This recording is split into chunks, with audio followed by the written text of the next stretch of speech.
नमस्कार दोस्तों, स्वागत है आपका हमारे CNB टाइम्स न्यूज चैनल में। वीडियो पसंद आए तो शेयर और लाइक करें, सब्सक्राइब कर बेल आइकन को प्रेस करें। इस वक्त की सबसे बड़ी ब्रेकिंग न्यूज निकलकर सामने आ रही है। दिल्ली में इंडिया गठबंधन की चौथी बैठक में अखिलेश यादव ने जब बोलना शुरू किया, सबसे पहले मायावती के नेतृत्व वाली बहुजन समाज पार्टी बसपा से गठबंधन को लेकर कांग्रेस की बातचीत पर तल्ख सवाल पूछे। अखिलेश यादव ने तो यहां तक कह दिया कांग्रेस अपना रुख साफ करे, इसके बाद समाजवादी पार्टी को भी गठबंधन पर अपना स्टैंड क्लियर करना पड़ेगा। अब इस बैठक को लेकर ये जानकारी भी सामने आई है कि मायावती की इंडिया गठबंधन में एंट्री का विरोध करने वाले अखिलेश कोई इकलौते नेता नहीं थे। सूत्रों के मुताबिक जयंत चौधरी ने भी इंडिया गठबंधन में बसपा की एंट्री का विरोध किया था। दरअसल साल 2019 के लोकसभा चुनाव में सपा और बसपा गठबंधन कर चुनाव मैदान में उतरे थे। तब मायावती की पार्टी ने इस गठबंधन में जयंत चौधरी की पार्टी राष्ट्रीय लोकदल को तवज्जो नहीं दी थी। बाद में अखिलेश यादव ने अपने कोटे से RLD को सीट दी थी। वह सीट जयंत के दिल में थी और उन्होंने इंडिया गठबंधन की बैठक में मौके पर चौका मारते हुए पुराना हिसाब किताब बराबर कर लिया। अखिलेश यादव ने जब इंडिया गठबंधन में मायावती की एंट्री रोकने के लिए पहल की तो जयंत चौधरी भी आ गए। सूत्रों के मुताबिक जयंत चौधरी ने दो टूक कह दिया कि अगर मायावती को लाने की कोशिश हुई तो उनकी पार्टी इंडिया गठबंधन से अलग हो जाएगी। जानकारी के मुताबिक अखिलेश यादव ने भी ये कह दिया था कि मायावती की पार्टी गठबंधन में शामिल हुई तो सपा एक हफ्ते में अपनी राहें अलग कर लेगी। इंडिया गठबंधन की बैठक में हुई बातचीत अब छनकर बाहर आने लगी है, जो बैठक में शामिल दलों के लिए परेशानी का सबब भी हो सकता है। इन दोनों नेताओं की ओर से बसपा को इंडिया गठबंधन में शामिल करने की कोशिशों पर तल्खी देख कांग्रेस भी बैकफुट पर आ गई। अब कांग्रेस के पास इस गठबंधन में उत्तर प्रदेश में अखिलेश का नेतृत्व स्वीकार करने, सरेंडर करने के अलावा बहुत अधिक विकल्प नहीं बचते हैं। राज्यसभा के सभापति और उपराष्ट्रपति जगदीप धनखड़ तृणमूल कांग्रेस की अगुवाई में विपक्षी दलों के सांसदों के द्वारा मजाक उड़ाने की घटना से काफी आहत दिख रहे हैं। इस बीच प्रधानमंत्री नरेंद्र मोदी ने भी उनसे फोन पर बात की है। उपराष्ट्रपति ने खुद इसकी जानकारी दी है। उन्होंने सोशल मीडिया प्लेटफॉर्म X पर लिखा, प्रधानमंत्री नरेंद्र मोदी जी ने टेलीफोन किया। उन्होंने कुछ माननीय सांसदों के द्वारा की गई मिमिक्री की घटना पर बहुत दुख व्यक्त किया। उपराष्ट्रपति ने आगे लिखा, प्रधानमंत्री ने मुझे बताया कि वह पिछले 20 वर्षों से इस तरह के अपमान सह रहे हैं, लेकिन भारत के उपराष्ट्रपति जैसे संवैधानिक पद के साथ और वह भी पवित्र संसद में ऐसा व्यवहार करना दुर्भाग्यपूर्ण है। धनखड़ ने कहा, मैंने उनसे कहा, प्रधानमंत्री जी, कुछ लोगों की हरकतें मुझे अपना कर्तव्य निभाने और हमारे संविधान में निहित सिद्धांतों को बनाए रखने से नहीं रोकेंगी। मैं तहे दिल से उन मूल्यों के प्रति प्रतिबद्ध हूँ। कोई भी अपमान मुझे अपना रास्ता बदलने पर मजबूर नहीं करेगा। इस मामले पर राष्ट्रपति द्रौपदी मुर्मू का भी बयान सामने आया है।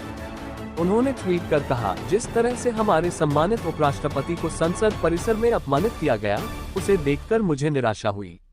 निर्वाचित प्रतिनिधियों को अपनी अभिव्यक्ति के लिए स्वतंत्र होना चाहिए, लेकिन उनकी अभिव्यक्ति की गरिमा और शिष्टाचार के मानदंडों के भीतर होनी चाहिए। ये संसदीय परंपरा रही है। भारत के लोग उनसे इसे कायम रखने की उम्मीद करते हैं। आपको बता दें कि संसद में विपक्ष के एक सांसद द्वारा सभापति जगदीप धनखड़ की नकल कर उनका कथित रूप से मजाक उड़ाए जाने की घटना पर उच्च सदन में तीखी प्रतिक्रिया देखने को मिली। सभापति घटना से आहत दिखे और उन्होंने सदन में अपनी पीड़ा व्यक्त की। वहीं संसदीय कार्य मंत्री प्रहलाद जोशी ने घटना की निंदा करते हुए विपक्ष से माफी मांगने को कहा। पाकिस्तान में आम चुनाव से पहले पूर्व प्रधानमंत्री नवाज शरीफ ने पाकिस्तान को भारत से जोड़कर एक फिर बयान दिया है। इस बयान के बाद देश में उनकी आलोचना हो रही है। पाकिस्तान मुस्लिम लीग N पार्टी के एक संबोधन में उन्होंने कहा कि भारत चांद पर पहुंच गया, लेकिन पाकिस्तान अब तक जमीन पर भी खड़ा नहीं हो सका है। उन्होंने कहा, हमने अपने पैरों पर खुद कुल्हाड़ी मारी है। हमारे पड़ोसी चांद पर पहुंच गए हैं और हम अब तक जमीन पर भी खड़े नहीं हो सके हैं। नवाज ने कहा है कि जब हम सरकार में थे तब हालात ऐसे नहीं थे। वह बोले, साल 2013 में हम सब बिजली कटौती से परेशान थे। हम सरकार में आए और इसे दुरुस्त किया। देश से आतंकवाद को खत्म किया, हाईवे बनाए, तब प्रगति की बयार चली थी। इससे पहले मंगलवार को भी नवाज शरीफ ने अपने भाषण में भारत का जिक्र किया था। उन्होंने कहा कि पाकिस्तान की गिरती अर्थव्यवस्था में भारत और अमेरिका का हाथ नहीं है। पाकिस्तान के आम चुनाव में नवाज शरीफ खैबर पख्तूनख्वा के मानसेहरा से चुनाव लड़ेंगे।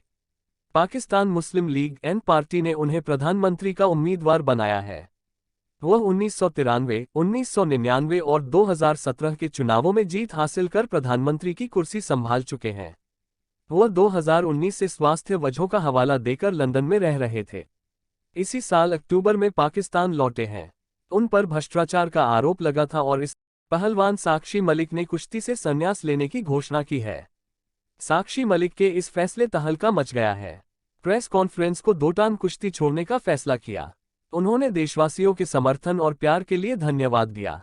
साक्षी ने नए अध्यक्ष के चुनाव पर अपनी नाराजगी जताई है। प्रेस कॉन्फ्रेंस के दौरान पहलवान साक्षी मलिक ने कहा, हम 40 दिनों तक सड़कों पर सोए और देश के कई हिस्सों से बहुत सारे लोग हमारा समर्थन करने आए। अगर बृजभूषण सिंह के बिजनेस पार्टनर और कटीबी सहयोगी इस फेडरेशन में रहेगा तो मैं अपनी कुश्ती को त्यागती हूं। जम्मू कश्मीर के पुंछ जिले के सुरनकोट में एक सैन्य वाहन पर आतंकी हमला हुआ है। इस अटैक में 3 जवान बलिदान हो गए हैं जबकि कई अन्य जवानों के घायल होने की सूचना है। हमला डेटा की गली पीर टोपा इलाके के पास हुआ है। वहीं जानकारी के अनुसार सेना ने मोर्चा संभाल लिया है और फिलहाल फाइटिंग हो रही है। प्राप्त जानकारी के अनुसार सेना के 48 RR के जवानों के वाहन पर शाम 4 बजे के करीब हमला हुआ है। यह अटैक सवानी इलाके में हुआ है। सेना ने पुलिस के साथ मिलकर इस इलाके में आतंकियों के छिपे होने की सूचना पर दोपहर बाद करीब 3 बजे तलाशी अभियान शुरू किया था। आधिकारिक जानकारी के अनुसार गुरुवार को जम्मू कश्मीर के पुंछ जिले में आतंकवादियों ने सेना के एक वाहन पर घात लगाकर हमला किया, जिसमें 3 जवान बलिदान हो गए। वीडियो को लाइक शेयर करें और हमारे चैनल CNB टाइम्स को सब्सक्राइब करके बेल आइकन को प्रेस कर लें, जिससे नई वीडियो की अपडेट आपको मिले सबसे पहले।